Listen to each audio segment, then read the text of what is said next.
I'm Tim Wagner. I'm the president of Grocery Delivery Service and the owner of the Super Saver grocery store located at 1482 Broadway. I want to thank you for the opportunity to be here today.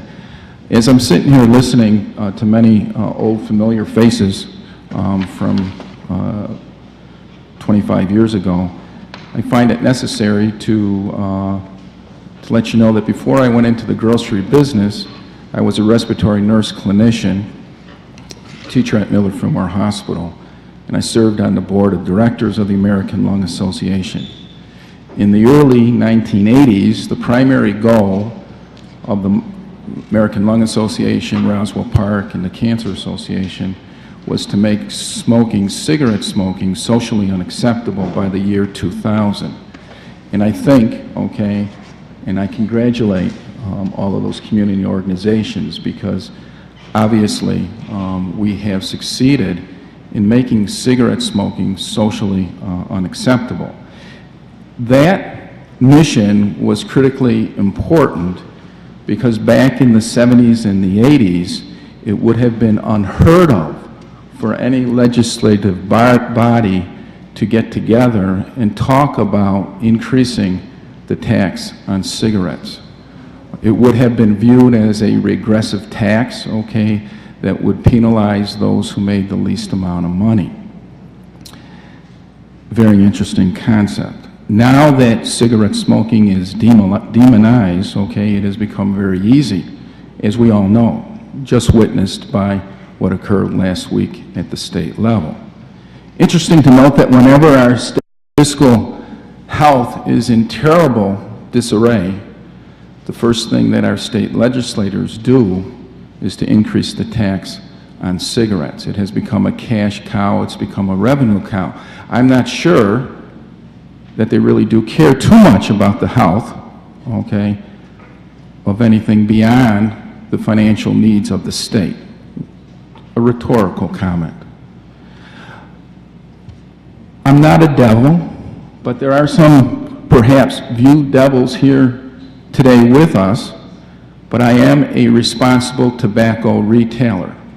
To most of the people who we've listened to today, you would say that that's an oxymoron.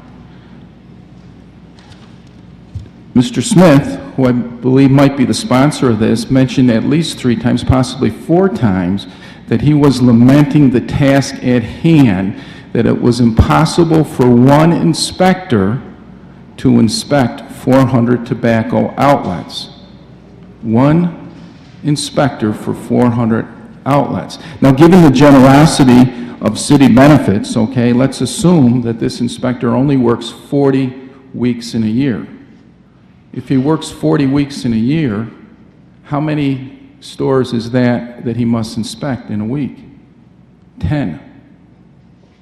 2 a day. 2 a day.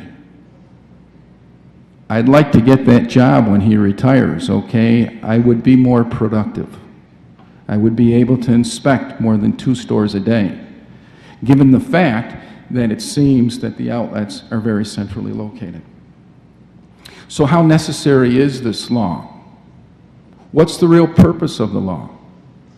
Cigarette smoking, nobody wants children to smoke cigarettes. I don't, as a tobacco retailer.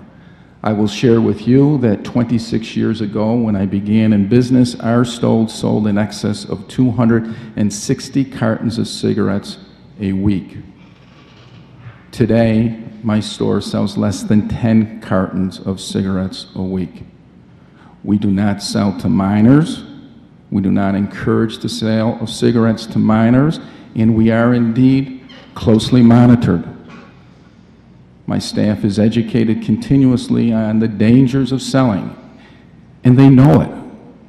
Our children in our community graduate from kindergarten knowing what the ill effects of cigarette smoke are. Our community is very well educated. So what's the purpose of the Responsible Tobacco Retailing Act? It seems like an oxymoron if I sit here, because I've been demonized. You don't want people selling cigarettes. Cigarettes are an acceptable commercial product for adults. I struggle with wondering, on the very broad area, where do we stop? Motorcycles? 11 deaths, okay, this year. 6 of them, single accidents, occurred just by the motorcyclist. Happy Meals? Alcohol? Lotto? Anyone who read Don Esmond's column last week in the paper, beware shop owners in the city. Because after the sale of cigarettes are eliminated, it's going to be 40 ounces and it's going to be lotto and scratch-offs. I want you to know that my consumers, okay, struggle to get by in life, but it is the simple things. It might not be the healthy things. It might indeed be things that us from other parts of the city would look at and say, geez, that's not a healthy thing. It's not a healthy thing for a woman who only makes $600 in Social Security to spend $120 on scratch-offs and then to go to bingo. But that makes her happy. That makes her happy. Who are we to make these decisions for adults? Who are we? We know where it began in the late 70s, in the early 80s. My question to all of us is, where is it going to end? Thank you.